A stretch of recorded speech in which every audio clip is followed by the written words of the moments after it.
ଯାଜପୁର ଜିଲ୍ଲା ବାଲିଚନ୍ଦ୍ରପୁରଠାରେ ପ୍ରସିଦ୍ଧ ଦଣ୍ଡଯାତ୍ରା ବୁଧବାର ରାତ୍ରିରେ ଅନୁଷ୍ଠିତ ହୋଇଛି।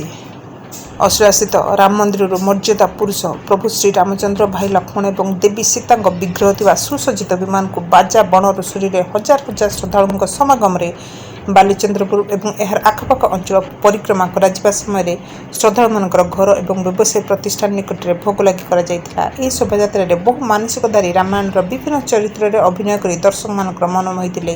ଶେଷରେ ସୁସଜ୍ଜିତ ବିମାନକୁ ବାଲିଚନ୍ଦ୍ରପୁର ସ୍ଥିତ ମହାବୀର ମନ୍ଦିରର ପୂଜକ ବିଶେଷ ପୂଜାର୍ଚ୍ଚନା କରି ଦଣ୍ଡଯାତ୍ରାର ସମାପ୍ତି କରିଥିଲେ। ଦଣ୍ଡଯାତ୍ରା କମିଟି ପକ୍ଷରୁ ଦାଣ୍ଡଯାତ୍ରାରେ ଯୋଗ ଦେଇଥିବା ସମସ୍ତ ଶ୍ରଦ୍ଧାଳୁମାନଙ୍କ ନିମନ୍ତେ ଅନ୍ନ ବ୍ୟଞ୍ଜନର ଆୟୋଜନ କରାଯାଇଥିଲା।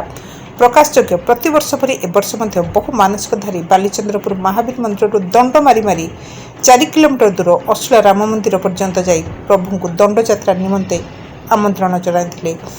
2 ଦିନ ଧରି ଚାଲିଥିବା ଏହି କାର୍ଯ୍ୟକ୍ରମକୁ ବାଲିଚନ୍ଦ୍ରପୁର ଥାନା ଆରକ୍ଷୀ ନିରୀକ୍ଷକ ଦିଲ୍ଲୀପ ମହାନ୍ତିଙ୍କ ପ୍ରତ୍ୟକ୍ଷ ତତ୍ତ୍ୱାବଧାନରେ ଶାନ୍ତି ଶୃଙ୍ଖଳାର ସହ ଯାତ୍ରା ସମାପନ ହୋଇଥିବାରୁ କମିଟି ପକ୍ଷରୁ ଅମୀୟ ସାହାଣୀ, ଚୌଧୁରୀ ଧୀରେନ୍ଦ୍ର ପରିଡ଼ା, ବାବୁ ମହାରଣା, ଦିଲ୍ଲୀପ ରାଉତରାୟ, ବିଶ୍ୱପ୍ରକାଶ ସାମଲ, ଅର୍କିତ ଦାସ, ମନୋଜ ପରିଡ଼ା, ରମେଶ ଦାସ, ହେମନ୍ତ ଦାସ, ନରେନ୍ଦ୍ର ସାହୁ, ରଞ୍ଜନ ବେହେରା ପ୍ରମୁଖ ସାଧୁବାଦ ଜଣାଇଛନ୍ତି। ମାହାଙ୍ଗାରୁ ଅମରେନ୍ଦ୍ର ସିଂ, ଓଡ଼ିଶା ମୋବାଇଲ ଟିଭି।